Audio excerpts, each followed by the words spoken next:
Hai, Assalamualaikum. Masih bersama saya Ruliana Sofia dan masih menyelesaikan soal segitiga segi 4. Yuk kita lihat soal yang pertama. Nah, soal yang pertama di sini adalah perhatikan gambar yang ditanyakan adalah luas yang diarsir. Nah, clue-nya luas yang diarsir. Luas yang diarsir di situ yang mana sih? Ini gambarnya bentuknya apa? Layang-layang. Berarti kita hanya mencari luas layang-layang. Apa rumus luas layang-layang? Rumus luas layang-layang itu sama dengan diagonal 1 kali diagonal 2 dibagi dengan 2. Nah, diagonal satunya berapa? Diagonal satunya itu yang ini nih. Dari sini ke sini. Nah, diagonal 2-nya dari sini sampai sini. Kan gitu kan? Nah, diagonal satunya berarti berapa?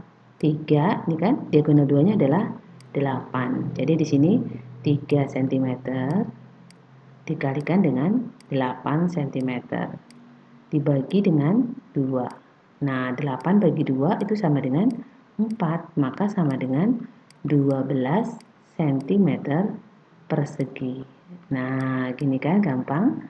Tuh, sekarang kita lanjut ke soal yang kedua. Diketahui jenis segitiga. Ingat ya, jenis segitiga. Yang ditanyakan apa? Jenis segitiga berdasarkan panjang sisi. Ingat, kalau namanya panjang sisi. Nah, panjang sisi itu berarti kan yang mana saja? Sama sisi gitu kan ya. Sama sisi kan dia panjang sisi ya. Ingat ya, panjang sisi berarti ada sisinya. Sama sisi, terus sama kaki, terus sembarang. Nah, itu kalau dia berdasarkan panjang sisi. Berarti jawabannya yang 1, 3, 4. 1, 3, 4. Nah, ini ya. Nah, tapi nanti kalau misalkan kalian ditanyakan di sini adalah besar sudut, berarti yang ada sudutnya yaitu segitiga siku-siku. Kan siku-siku 90 derajat ya. Siku-siku, lancip, dan tumpul tuh teman-temannya kalau dia berdasarkan besar sudut. Tapi karena sekarang yang ditanyakan panjang sisi, maka yang ada sisinya teman-temannya siapa? Kalau panjang sama sisi itu sama sembarang dan sama kaki. Kita lanjutkan soal yang ketiga. Nah, diketahui kelompok sisi segitiga berikut. Kalau ada soal begini yang ditanyakan mana yang dapat dibuat segitiga. Nah, kalau misalkan kita mencari mana yang dapat dibuat segitiga, kita harus ingat apa sih syaratnya supaya dapat dibentuk segitiga. Nah, syaratnya adalah jumlah dua sisi itu lebih besar daripada satu sisi yang lain gitu ya. Tapi dia berlaku untuk semua ya. Jumlah dua sisi itu lebih besar dari satu sisi yang lain. Berarti kita coba di sini sisinya 6 ditambah 8. Apakah dia lebih besar daripada 10? 6 tambah 8, 14. Iya, betul sekali lebih besar dari 10. Setelah itu 6 tambah 10. Apakah dia lebih besar dari 8? Benar sekali. Ini kan 16 ya, lebih besar dari 8. Setelah itu 8 tambah 10. Apakah dia besar daripada 6? Jelas. Ini kan 18 lebih besar daripada 6. Berarti ini terpenuhi ya. Yang kedua sekarang. Yang kedua itu 2 tambah 3. Hubungannya apa dengan 5? 2 tambah 3, 5. 5 dengan 5 ya sama dengan. Nah, dia tidak terpenuhi. Kenapa tidak terpenuhi? Karena dia tidak lebih besar. Kalau sudah ada satu yang nggak terpenuhi, berarti sudah jelas dia nggak terpenuhi. Sekarang yang ketiga, di sini yang ketiga, apa syarat yang ketiga? Ini aja ya bawah ya. 3, di situ 8 tambah 3, apa hubungannya dengan 4? 8 tambah 3, 11. 11 dengan 4, itu lebih besar ya. Lebih besar daripada 4. Setelah itu, 3 dengan 4, apa hubungannya dengan 8? 3 tambah 4, 7. 7 dengan 8 kurang. Nah, sudah ada yang nggak memenuhi. Berarti ini tidak memenuhi juga. Gitu. Nah, sekarang kita lihat yang keempat. Yang keempat di sini, 4 dengan 5. Apa hubungannya dengan 8? 4 tambah 5, 9. 9 lebih dari 8. Setelah itu 4 tambah 8. Hubungannya dengan 5, 12 lebih dari 5. Setelah itu 5 tambah 8. Apa hubungannya dengan 4? Lebih besar juga. Di sini kan 13 lebih besar dari 4. Berarti terpenuhi semua ya. Berarti ini terpenuhi untuk yang keempat. Nah, berarti mana saja yang dapat dibentuk segitiga? Nomor 1 dan nomor 4. Yang mana nih? Berarti yang B. Sekarang kita lanjutkan untuk soal yang keempat. Nah, perhatikan gambar berikut. Besar BCA. BCA ini boleh juga ACB, boleh juga sudut C gitu ya. Sama aja. Nah, sekarang di sini ini namanya sudut luar, yang ini namanya sudut dalam. Nah, hubungannya adalah sudut luar itu sama dengan jumlah sudut dalam yang bukan pelurusnya. Berarti ini tambah ini itu sama dengan yang di luar gitu. Berarti kan sudut B ditambah sudut C itu sama dengan 130 atau sama dengan 130 ya. Sudut BCA deh boleh, BCA ditambah sudut CBA itu sama dengan sudut CAD. Nah, gitu ya. Di sini BCA-nya berapa? BCA belum ada. BCA belum ada. Terus CBA. CBA berarti kan yang ini ya, yang 70 derajat sama dengan CAD. CAD itu 130 derajat. Nah, berarti sudut BCA itu sama dengan 130 tambahkan pindah ke sini jadi kurang. Ini ada derajatnya. Berarti sudut BCA itu sama dengan 60 derajat. Nah, berarti jawabannya langsung C ya. Tuh, berarti kita bisa lanjut ke soal yang kelima. Nah, soal yang kelima ini hanya gambar segitiga. Gampang ya. Cuma kita jangan terkecoh dengan gambar ini. Segitiganya itu yang ABC. ABC ini itu kita cari alasnya yang mana? Namanya ABC. Alasnya itu bukan yang AD ya, tetapi yang AB. AB-nya berapa? AB-nya 3. Terus tingginya yang mana? Tinggi itu yang tegak lurus dengan alasnya. Berarti AB yang tegak lurus dengan alasnya itu yang mana? Di sini. Berarti yang DB ini. Berarti luas segitiga itu sama dengan kan alas kali tinggi bagi 2. Alasnya yang AB, tingginya yang DC dibagi dengan 2. Nah, AB-nya 3 cm dikali 4 cm dibagi 2. Sama ya, 4 bagi 2-nya 2. 8, 3 kali 2 sama dengan 6 ya. 6 cm persegi. Itu berarti jawabannya yang ini. Mudah-mudah kan?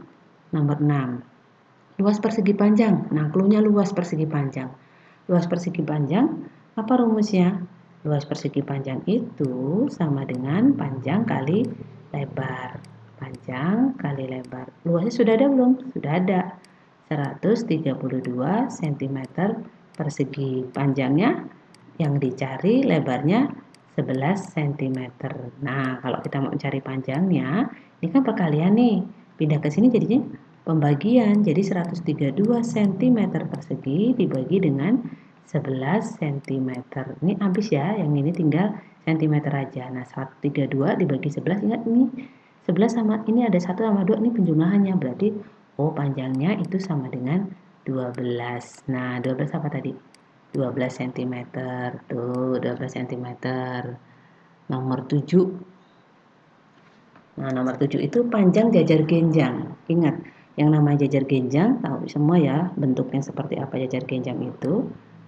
Nah, seperti ini ya jajar genjang ya. Seperti ini. Di sini ada P, Q, R, S.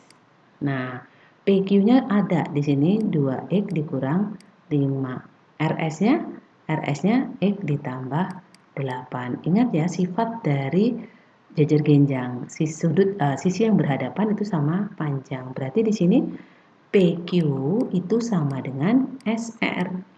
Nah, PQ-nya apa? PQ-nya 2X dikurang 5 sama dengan SR-nya X ditambah 8. Berarti di sini 2X ini plus pindah ruas ya, jadi kurang. Nah, sementara 8 ini utang 5 berarti dibayar 5. Jadi 2X dikurang X, X saja tinggal 13. Ini sudah ketemu belum?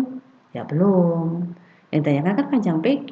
Berarti PQ, sementara kita tahu tadi PQ-nya adalah 2X dikurang 5, maka sama dengan 2 kali 13 dikurang 5. Jadi sama dengan, ini kan 26 ya. 26 dikurangi 5. Jadi sama dengan 21. Apa satuannya? Sentimeter. Nah, langsung ketemu kan? 21 cm. Kita lanjut ke soal yang ke-8. Sebuah belah ketupat mempunyai diagonal masing-masing 6 dan 8. Panjang sisi belah ketupat. Bisa dong ya, gambar belah ketupat. Gambar belah ketupat itu kan namanya aja belah ketupat. Nah, seperti ini ya. Nah, tuh. Belah ketupat nih di diagonalnya itu di sini kita beri titik-titik deh ya. A, B, C, D, O. Nah, di sini O-nya. Berarti kalau diagonalnya itu kan dari A ke C, itu 6. Berarti A ke O-nya dia 3 gitu ya. Terus di sini diagonal 2-nya dia 8. Berarti yang B ke D dia 8. Berarti D ke O-nya dia 4. Nah, yang ditanyakan adalah panjang sisi. Panjang sisi kan yang AD ini ya. Kalau misalkan kita gambarkan, dia jadinya begini. Nah, seperti ini. Ingat ya, di sini ada siku-siku. Di sini ada A, ada O, ada D. Nah, di sini panjangnya 3, di sini panjangnya 4. Kalau ada soal sini berarti Pythagoras ya. Berarti AD sama dengan akar dari AO kuadrat ditambah OD kuadrat. Berarti sama dengan akar dari AO-nya berapa? 3 kuadrat ditambah 4 kuadrat. Akar dari 9 tambah 16. Jadi akar dari 25 sama dengan 5. Satuannya apa? Satuannya adalah sentimeter. Tuh. Jadi 5 cm. Lanjut ke soal ke-9. Diketahui panjang sisi sejajar sebuah trapesium adalah 8 dan 12. Tingginya adalah 7. Nah, trapesium ya. Dia trapesium, gambarnya kan seperti ini kalau trapesium tuh. Nah, misalkan seperti itu. Nah, di sini 8, sini 12. Nah, di sini ada tinggi. Tingginya adalah 7. Yang ditanyakan ada luas. Rumus luas apa? Luas itu kalau pada garis sejajar pada trapesium jumlah garis sejajar dikalikan tinggi dibagi 2 gitu kan. Garis sejajarnya yang mana? Ini sama ini ya sejajar. Nih yang bawah sama atas 8 sama 12. Berarti sini 8 tambah 12 dikalikan dengan 7 dibagi 2. 8 tambah 12-nya 20 dikali 7 dibagi 2. Ini coret ya. Jadi dia 10 kalikan 7 sama dengan 70. Karena luas satuannya adalah cm persegi. Jadi 70 cm persegi. Nah, soal terakhir ya. Soal terakhir di sini pada segitiga KLM dengan panjang sisi KL, LM, dan KM. Sudut terbesar. Kalau ada soal seperti itu yang ditanyakan kan sudut terbesar. Kita gambarkan dulu. Nah, seperti ini. Di sini ada K, L, M. KM-nya 13, KL-nya itu 7, LM-nya 8. Nah, masih ingat sudut terbesar itu berhadapan dengan sisi yang terpanjang. Sudut terbesar berhadapan dengan sisi yang terpanjang. Yang ditanyakan sudut terbesar berarti mana? Yang paling panjang KM. Nah, sudutnya yang mana di hadapannya? Adalah sudut L, ya kan? Karena KM itu berhadapan dengan sudut L, maka dia yang paling panjang gitu. Nah, cara gampangnya gini nih. Yang paling panjang apa? KM. Berarti sudutnya apa? Sudutnya nggak ada K sama M-nya, berarti L gitu kan. Nah, berarti jawabannya adalah L. Tuh, selesai ya. Oke, terima kasih atas perhatiannya. Jangan lupa like, subscribe, dan komen. Saya akhiri. Assalamualaikum warahmatullahi wabarakatuh.